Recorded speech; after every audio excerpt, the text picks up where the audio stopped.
The universal human realities of place, time, and identity are presented in Bolivian World Tour as simultaneously contrasting and complementing worlds, to articulate a dialogue among past and imagined future manifestations of the native Andean self during the age of globalization. After 1 year of hitchhiking from eastern Pennsylvania to the mountains of southern Peru, I settled in Bolivia in 2003 with the intention of documenting what I saw as a disappearing way of life for the country's peasants. Motivated by the silent indigenous presence in my own country's history, Bolivia, with a 60% native population, appeared to be the America that the colonists of the North never allowed to exist. Little did I imagine just how far-reaching the colonizing powers of the United States still are today. 5 years later, it is a simultaneous consumption and rejection of American culture on the part of Bolivians, which is at the heart of my work in their land. Bolivian World Tour offers an outsider's vision of the phenomenon of cultural fusion that increasingly affects the Andean world of Bolivia, through the seemingly endless acts of sacrifice, which such cultural assimilation demands as it unravels, slowly consuming all things original. This nonlinear narrative is without a present, replaced instead by the sacrificial act. The Andean custom of consulting the past in order to inform the present brings about new interpretations, as well as disintegrations of tradition.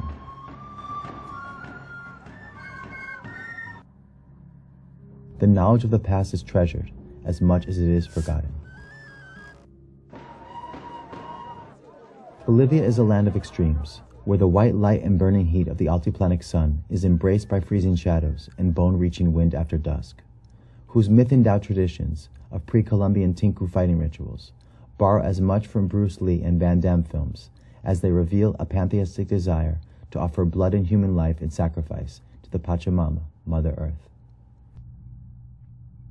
Since the election of Evo Morales as the first native president of Bolivia in late 2005, increased representation of the country's majority has occurred on all levels of government, along with sweeping economic and social reforms, and a vast distancing of relations with the U.S. government, including the expulsion of the U.S. ambassador last year.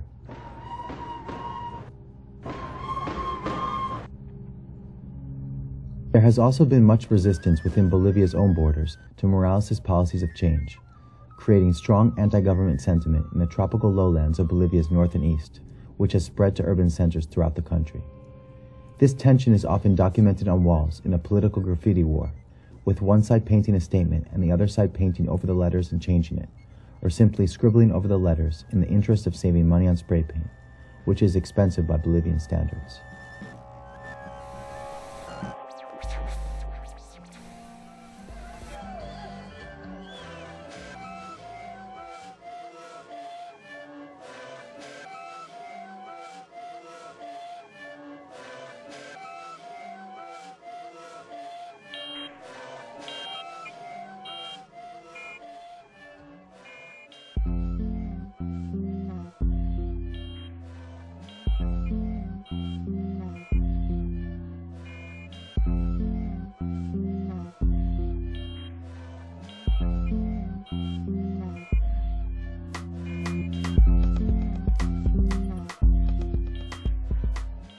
Historically, one of the greatest strengths of the Andean culture has been its capacity to survive by integrating foreign elements into the already existing cultural context. This is a process which requires unique forms of interpretation, creating something original out of the previously alien and unknown.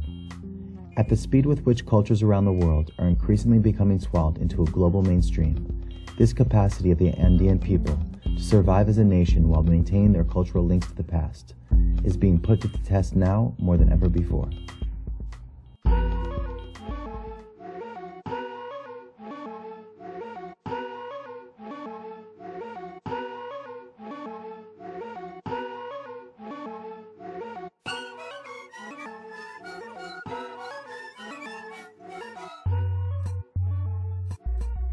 In a country where political demonstrations and intense religious celebrations in the streets and plazas are the norm, the lines between what is public and what is personal bleed into deeper notions of a common identity for many of Bolivia's people.